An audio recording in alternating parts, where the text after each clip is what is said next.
Hai, selamat datang di Yas Movie. Gimana kabar kalian hari ini? Semoga baik-baik aja ya. Hari ini, Yas akan membahas alur film dari The Mist pada tahun 2007 untuk kalian semua. Kita langsung aja ya. The Mist adalah salah satu film adaptasi dari novel yang berjudul sama dari pengarang cerita misteri paling terkenal yaitu Stephen King. Novel ini ditulis dan diterbitkan pada tahun 1980 dan film adaptasi The Mist ini baru bisa dibuat dan dirilis pada tahun 2007. Disutradarai oleh Frank Darabont, ini dia orangnya bagi yang belum tahu. Frank Darabont adalah orang yang telah mensutradarai 3 film adaptasi novel dari Stephen King. Yang pertama adalah Shawshank Redemption pada tahun 1994 yang merupakan salah satu film terbaik sepanjang masa yang wajib kalian tonton. Dan mungkin akan dibahas di episode-episode selanjutnya. Yang kedua adalah Green Mile pada tahun 1999. Dan yang ketiga adalah The Mist pada tahun 2007 yang akan kita bahas kali ini. Film ini dibintangi oleh Thomas Jane, Marcia Gay Harden, Laurie Holden, Toby Jones, and Andre Braugher. Oke, kita langsung aja ngebahas alur cerita film The Mist. Film ini dimulai di sebuah kota bernama Maine, di mana pada malam hari terjadi badai yang sangat kencang yang merobohkan pohon di rumah sang pemain utama kita. Pemain utama kita ini adalah seorang seniman yang bernama David Drayton. Scene berlanjut saat pagi, dan David melihat rumahnya hancur setengah karena ketiba pohon tumbang. Dan garasi speedboatnya pun terkena pohon tumbang yang berasal dari rumah tetangganya. Nggak lama, istri dari David menyadari adanya kabut yang berasal dari atas gunung ke arah danau. Tapi David bilang, tenang aja, itu akibat cuaca tadi malam, jadi nggak perlu khawatir. Dan dia pun akhirnya pergi berbicara dengan tetangganya, ya yang bisa dibilang sangat menjengkelkan yang bernama Brent Norton. Mereka berdua berbicara sebentar mengenai asuransi dan akhirnya memutuskan pergi ke toko swalayan di pusat kota. Dan anak si David, si Billy, ikut.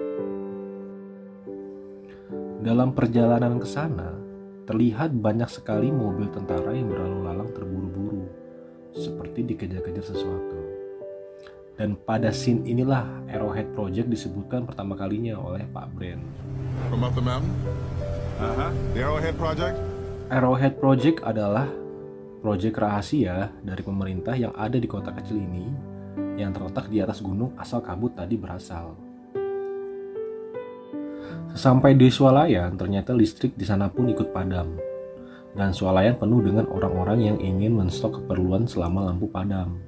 Disinilah David bertemu dengan karakter-karakter lainnya. Sally, si penjaga kasir yang cantik, Ollie, staf senior, Mrs. Carmody, salah satu karakter yang paling ngeselin di film ini, dan kalian bakal tahu kenapa. David pergi mencari anaknya yang bersama Pak Brent, yang mana Pak Brent berterima kasih kepada David karena telah membiarkan ia ikut ke swalayan ini.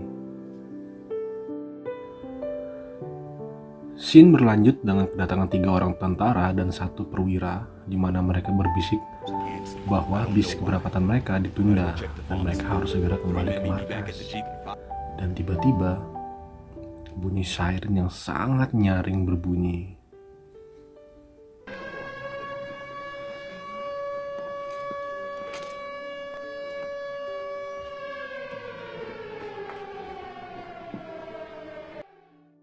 Saat itulah datang seorang kakek-kakek yang berlari dari seberang toko swalayan dengan hidung yang berdarah. Dan sampai di swalayan dia langsung berteriak bahwa temannya ditarik oleh sesuatu dari balik kabut. Dan dia pun langsung lari saking ketakutan. Dan tiba-tiba saja kabut datang dan meliputi seluruh kota. Dan suara orang-orang yang berlari dalam kabut dan berteriak saat masuk ke dalam kabut membuat orang-orang di dalam swalayan mengunci pintu toko dan tidak berani keluar lagi.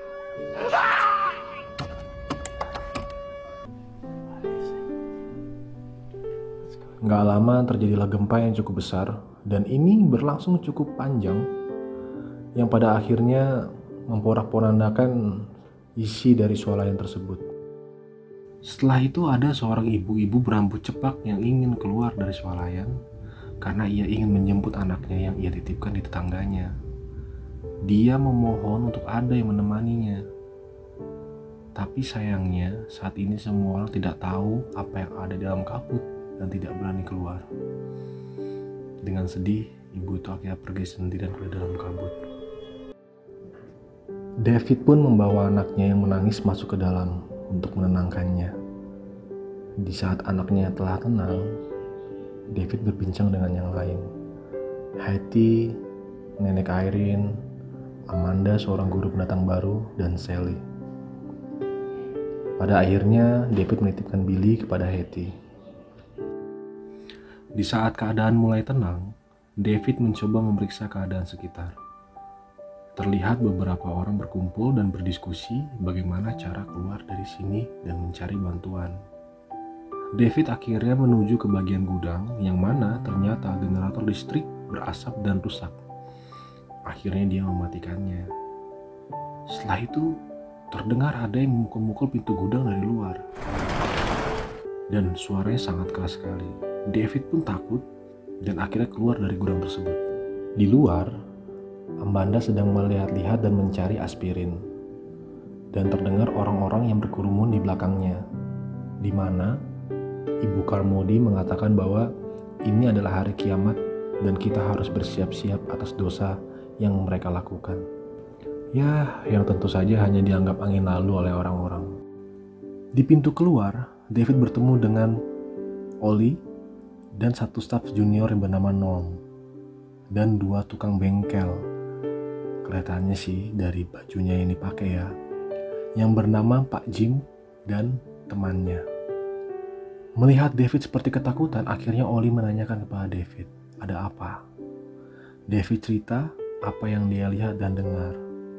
Tapi ternyata bapak-bapak tukang bengkel ini gak ada yang percaya dan mengatakan David hanya takut saja.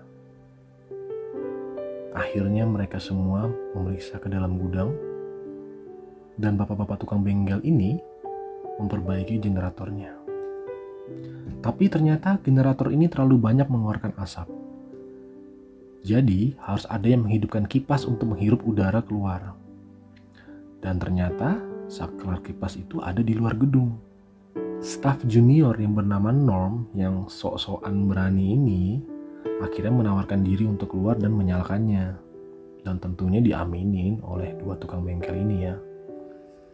Tapi David menolak karena terlalu berbahaya di luar sana. Maka terjadilah perdebatan antara David dengan si Jim, si tukang bengkel ini, di mana si Jim mengatakan bahwa David hanyalah orang sok tahu, penakut dan sombong. Ya, pada akhirnya David mengalah dan membiarkan Jim dan temannya membuka pintu elektrik gudang. Dan si Norm, si staf sok tahu ini, udah siap-siap nih mau keluar. Gak lama setelah dibuka, kabut pekat berwarna putih mulai terlihat. Dan mereka semua hanya tertawa mengejek. Di saat si staf sok berani ini membelakangi pintu, ada sepasang tentakel yang masuk ke dalam gudang dan meraih si kaki dari Norm ini dan akhirnya mencoba menariknya keluar. Dan tentu saja semua orang kaget. Dan hanya David yang mencoba menolong si Norm.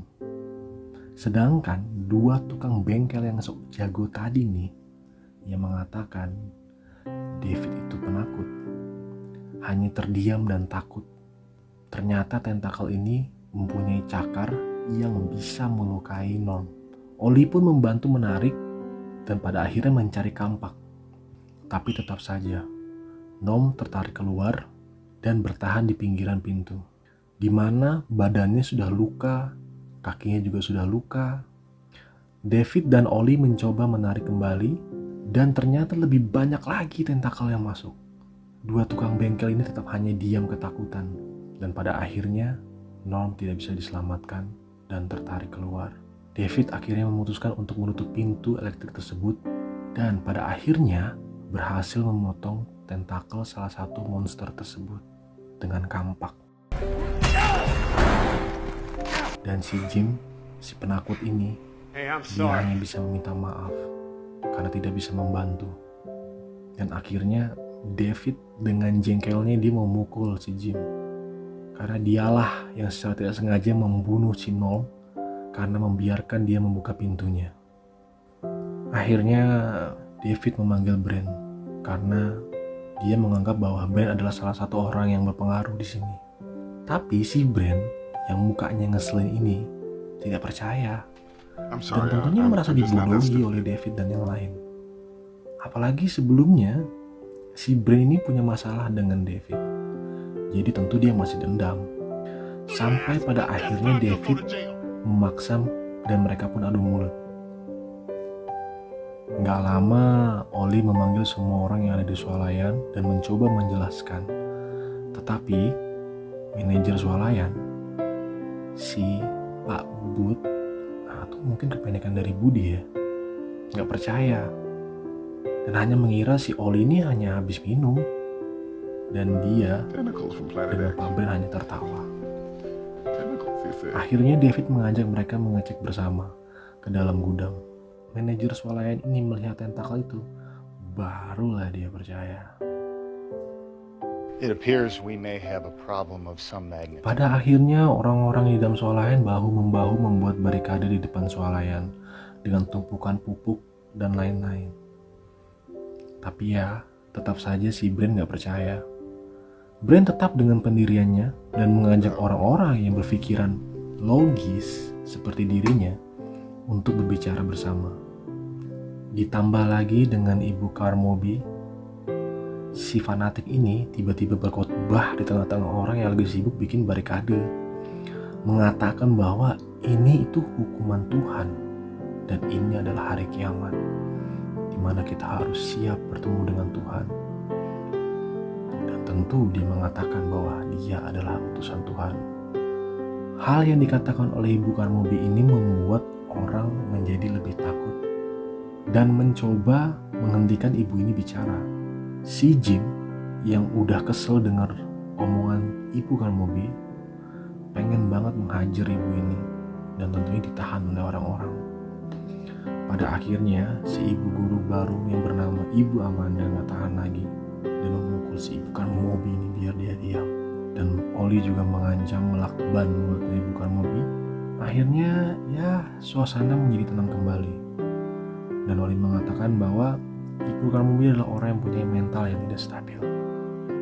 But do you happen to have a gun? Kakek Millers, kakek-kakek yang berlari dari seberang swalayan menanyakan kepada manajer swalayan, apakah di sini ada senjata yang bisa dipakai atau tidak. Manajer swalayan tersebut mengatakan tidak ada. Dan tiba-tiba saja Ibu Amanda yang seorang guru ini mengeluarkan senjata dari tasnya yang merupakan milik suaminya. Katanya sih buat berjaga-jaga jika terjadi sesuatu. I got a gun. Tapi sayangnya tidak ada yang bisa menggunakan senjata tersebut.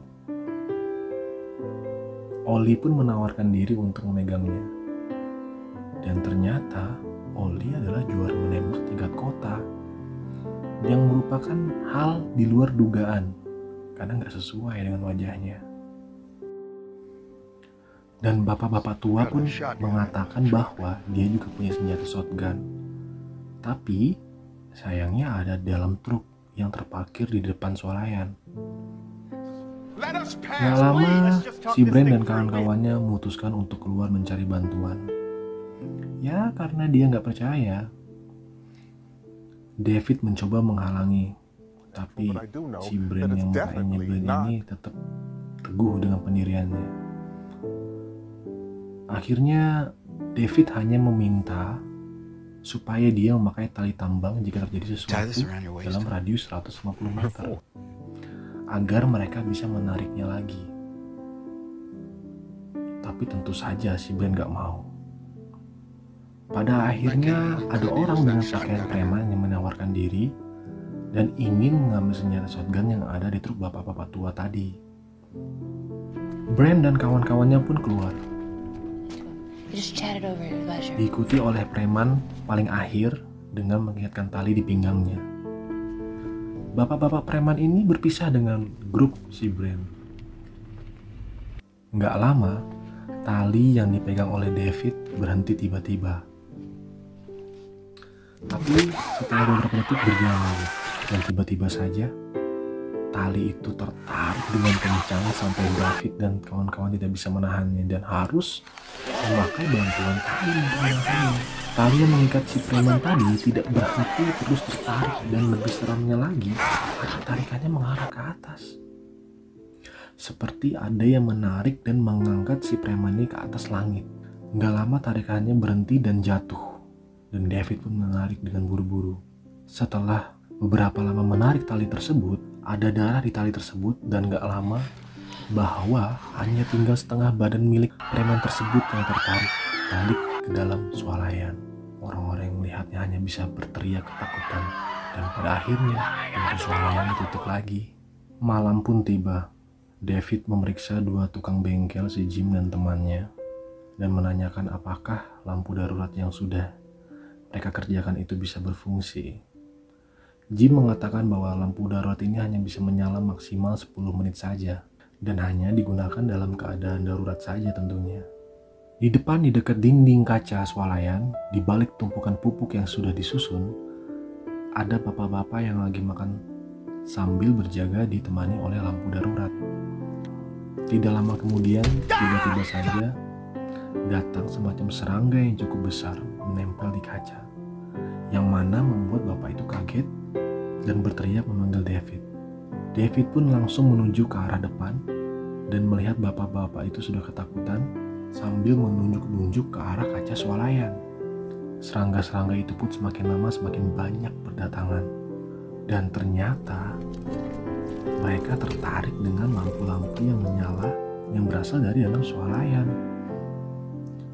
Di saat semakin banyaknya serangga yang ada di dinding kaca swalayan, tiba-tiba datanglah makhluk yang lebih besar lagi yang memakan serangga-serangga tersebut, yang tentunya menyebabkan kaca swalayan retak.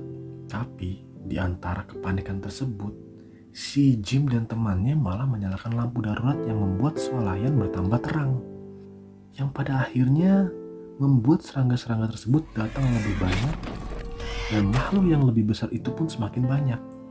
Gak lama, kaca pun pecah dan serangga tersebut masuk ke dalam swalayan.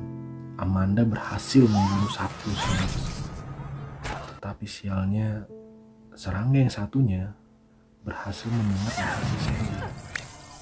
Di saat yang bersamaan, makhluk yang lebih besar ini ternyata berhasil masuk ke dalam swalayan. Dengan sigap, Oli memegang senjatanya dan mengejar makhluk tersebut. David berusaha membakar kain pel yang tentunya sudah diolesi sama bensin, dibantu oleh Amanda. Di depan, makhluk yang besar berhasil masuk lagi dan berhasil memakan bapak-bapak yang lagi berjaga. David pun berlari dengan kain pel yang telah terbakar seperti obor dan menyerang makhluk tersebut. Ada nih mas-mas yang inisiatif mau membantu David dan menyalakan obor baru, tapi dia malah kepleset dan malah membakar swalayan dan tentunya dirinya sendiri. David mengejar makhluk yang sudah terbakar itu dan akhirnya berhasil membunuhnya, dan Oli pun berhasil menembak mati makhluk satunya. Sally yang cantik kini tidak cantik lagi. Leher dan setengah wajahnya membengkak akibat sengatan serangga tadi. Dia pun akhirnya meninggal di pangkuan sang tentara pujaan hatinya. Di sini juga ada salah satu scene penting di mana Ibu Carmody dihinggapi oleh serangga dan ia merapal doa, dan serangga tersebut pergi meninggalkannya tanpa melukainya. Dan tentu saja ini menjadi momen penting bagi Ibu Carmody nanti ke depannya. Salah satu pengikut Ibu Carmody mengatakan bahwa Ibu Carmody sudah bilang sesuatu akan menyerang saat malam dan akan ada yang meninggal. Dan tentu saja ini menambah kepedean Ibu Carmody bahwa dia benar. Setelah kejadian menegangkan yang terjadi sebelumnya, David, Amanda, Billy, Nenek Irene, dan Hattie sedang beristirahat. Amanda berharap ini semua hanya sebuah mimpi buruk. dan pada akhirnya dia akan terbangun di kamarnya. Gak lama, Oli datang dan mengatakan bahwa si Joe, nama orang yang tidak sengaja membakar dirinya sendiri, keadaannya semakin buruk. Dan David pun bergegas melihat Joe. Keadaan Joe sangat memprihatinkan, di mana luka bakarnya sangat parah. Dan tentunya dia meminta untuk dibunuh saja daripada hanya membuat repot orang-orang. Di saat bersamaan, Amanda mau pergi ke kamar kecil dan meminta Hattie untuk menjaga Billy. Tapi ternyata Hattie yang seperti tertidur tidak tertidur. Ia telah mati karena memilih bunuh diri dengan obat-obatan daripada harus hidup dalam ketakutan. David dan kawan-kawan merencanakan untuk keluar swalayan dan mencari obat penahan sakit dan obat infeksi untuk Joe karena keadaannya semakin parah. Mereka membicarakan untuk pergi ke toko apotik di sebelah swalayan. David pun pada akhirnya mengatakan bahwa dia harus pergi dari swalayan ini secepatnya sebelum makhluk yang lebih besar lagi seperti yang menarik Norm di gudang datang dan memecahkan dinding kaca swalayan. Tak lama Amanda datang dan memberitahu mereka semua mengenai Hattie. David dan kawan-kawan membawa Hattie dan Joe ke gudang. Di sana pun David melanjutkan membicarakan rencananya. Dia memiliki kendaraan dan bisa membawa 8 orang. Awalnya kawan-kawan David tidak setuju, tapi David menjelaskan bahwa jika kita terlalu lama berdiam di sini, kita semua akan mati. Joe pun tidak bisa diselamatkan. Dan yang paling parah, David bilang bahwa orang yang paling berbahaya di sini adalah Ibu Carmody, yang mana pengikutnya dia semakin banyak dan akan bertambah banyak. Dan itu membuat Ibu Carmody memiliki jemaah yang sangat banyak. Dan pada akhirnya, saat makhluk itu kembali, dia akan membuat keputusan untuk mengorbankan seseorang. Dan tentu saja David tidak mau menunggu itu terjadi. Saat ini, Amanda masih percaya akan adanya sifat kemanusiaan pada manusia dan mengatakan bahwa manusia pada dasarnya baik. Dan David mengatakan bahwa itu benar. Di saat listrik masih nyala, telepon masih bisa menyambung, dan tentunya bisa menelpon pihak berwajib atau meminta tolong. Tapi di saat itu semua tidak ada, orang akan kembali ke zaman kegelapan, yang mana sifat-sifat terburuk mereka akhirnya bangkit dan akan menjadi sangat primitif. Kakek Miller pun menjelaskan bahwa di saat manusia ketakutan, maka mereka akan percaya dengan solusi apapun yang diberikan oleh orang lain, yang tentu saja mereka anggap mampu, dan ini disebut keyakinan.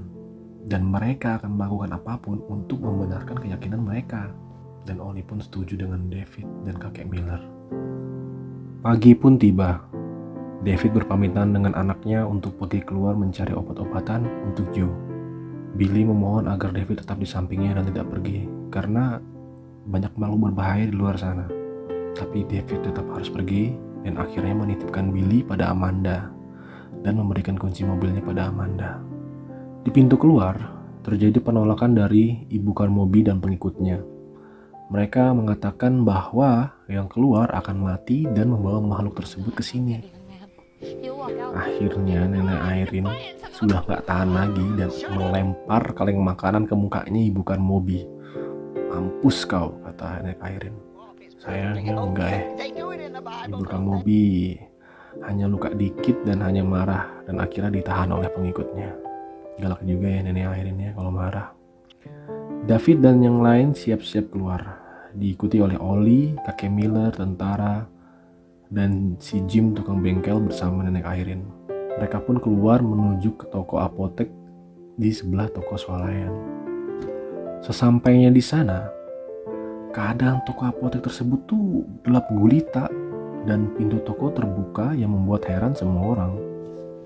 Tapi David dan yang lainnya tetap masuk ke dalam toko tersebut. Selagi David dan yang lain mencari obat, kakek Miller mendengar suara langkah. Gak lama, Jim mengarahkan senternya ke atas. Banyak sekali manusia yang terlilit seperti jaring laba-laba. Di sini mereka bertemu dengan tentara satunya lagi yang memakai topi. Kalian masih ingat kan? Dimana ia berteriak, "Ini salah kami, ini salah kami, maafkan kami," kata tentaranya. David mencoba menolongnya, tapi ternyata di tubuh tentara ini banyak banget tonjolan-tonjolan yang akhirnya pecah dan keluar semacam laba-laba kecil. Jim pun berteriak karena melihat laba-laba besar berdatangan dan mengeluarkan jaring yang bisa melelehkan sesuatu.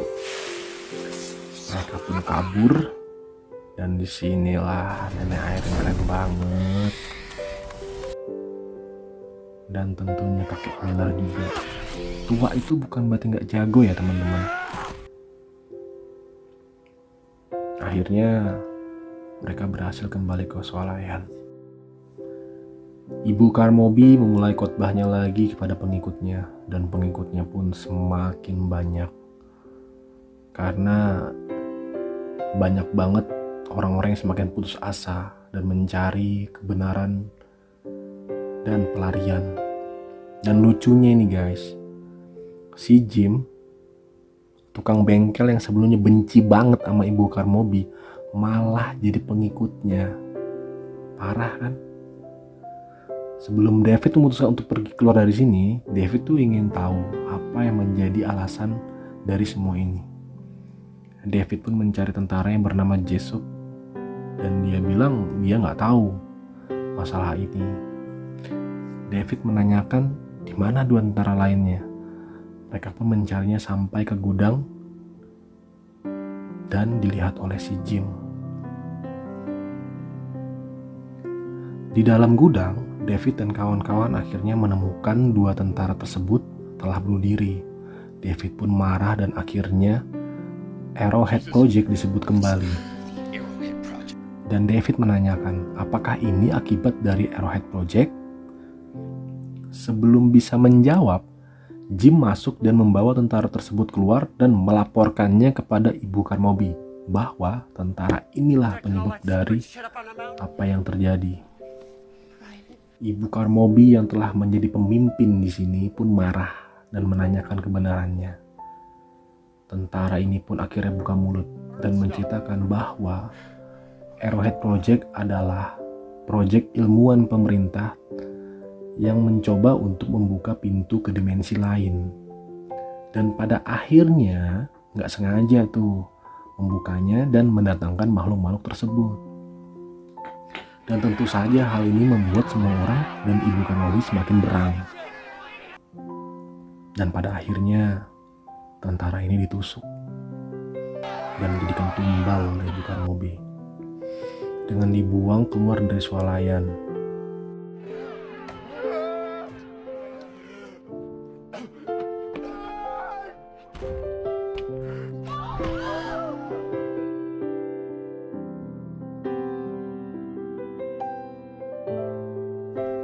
David mencoba menolongnya, tapi sayangnya semua telah terlambat. Malam pun tiba kembali. Billy meminta ayahnya untuk berjanji kepadanya bahwa dia tidak akan pernah membiarkan makhluk tersebut membawanya, dan David pun berjanji. Amanda datang dan mengatakan bahwa hari sudah subuh dan waktunya mereka semua untuk pergi. David, Amanda, Nenek Irene, Pak Budi, Oli, temannya si Jim, Myron, kakek Miller, dan kakek-kakek satunya menuju pintu keluar. Tapi tak disangka-sangka nih, ternyata di depan pintu keluar, Ibu Carmody sedang berjaga dengan membawa pisau dan susu di tangan satunya. Ibu Carmody menghalangi mereka semua untuk keluar dan mengatakan bahwa apakah semua yang terjadi itu belum cukup untuk membuktikan bahwa dia adalah utusan Tuhan, dan tidak mempercayainya. Semua pengikutnya pun berdatangan dan mengelilingi David dan kawan-kawan. Ibu Carmody meminta salah satu dari mereka untuk menjadi tumbal, dan ternyata Ibu Carmody mengincar anak David si Billy untuk jadikan tumbal. David dan kawan-kawannya pun melawan. Di tengah kekacauan ini, akhirnya terdengar suara tembakan. Dan botol susu yang dipegang Ibu Carmody pun pecah. Ternyata Oli menembak perut Ibu Carmody. Dan di saat ibu Carmoby berlutut, Oli menembak lagi kepala ibu Carmoby. Dan pada akhirnya dia mampus juga, guys. Setelah ibu Carmoby mati, nggak ada lagi yang berani menghalangi David dan kawan-kawan untuk keluar. David berterima kasih kepada Oli, dan Oli meminta maaf karena tidak ada cara lain untuk bisa keluar dari sini selain membunuh ibu Carmoby. Mereka bersembilan pun akhirnya keluar dan menuju mobil. Di tengah jalan mereka terpisah. Pak Budi, Myron, dan kakek tua. Sedangkan David, Billy, Amanda, dan Irene dan kakek Miller bersama. Oli paling depan dan pada akhirnya menemukan mobilnya David. Tapi ternyata udah ada makhluk besar yang menunggu dan akhirnya memakan Oli dan menjatuhkan senjata di kap mobil David. Miriam dan kakek tua pun dimangsa oleh laba-laba besar, begitu pula dengan Pak Budi. Akhirnya tinggal David berlima yang masuk ke mobil, dan David tidak lupa mengambil senjata yang jatuh dari tangannya Oli dan akhirnya pergi dari sekolah yang tersebut. David pergi ke rumahnya terlebih dahulu dan melihat istrinya telah mati dalam jaring-jaring laba di atas pintu rumahnya. Akhirnya David meneruskan perjalanan sampai di mana bensin mereka akan habis. Semakin jauh mereka pergi, kabut pun tidak menipis. Dan di tengah jalan, mereka bertemu dengan makhluk yang sangat besar, sebesar gedung. Ini membuat David dan kawan-kawan pupus harapan. Dan gak lama kemudian, bensin mobil mereka pun habis. David mulai menghitung peluru yang tersisa, dan hanya tinggal 4 peluru saja. Sedangkan mereka berlima. Mereka semua telah pasrah, dan akhirnya hanya suara tembakan yang terdengar. David berteriak dengan sedih karena harus membunuh teman-temannya dan anaknya sendiri. Sedangkan dia tidak bisa bunuh diri. Akhirnya dia keluar dan berencana dibunuh oleh makhluk yang ada di luar. Tapi pada akhirnya balai bantuan tentara yang datang.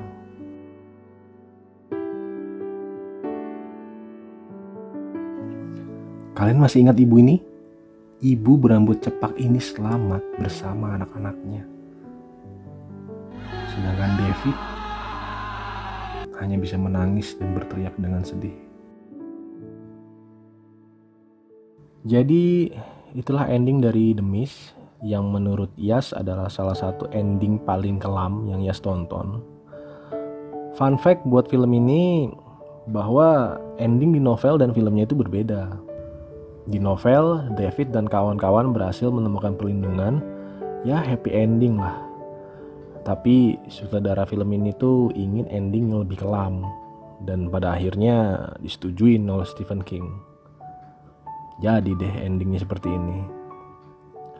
Pelajaran yang bisa kita ambil dari film ini bahwa manusia itu pada dasarnya lemah dan selalu butuh panutan. Jadi jangan pernah menyerah guys, dan berharap tentunya selalu mencoba menjadi yang terbaik dalam segala hal. Oke, sekian dulu. Sampai ketemu di episode-episode selanjutnya. Thanks for watching.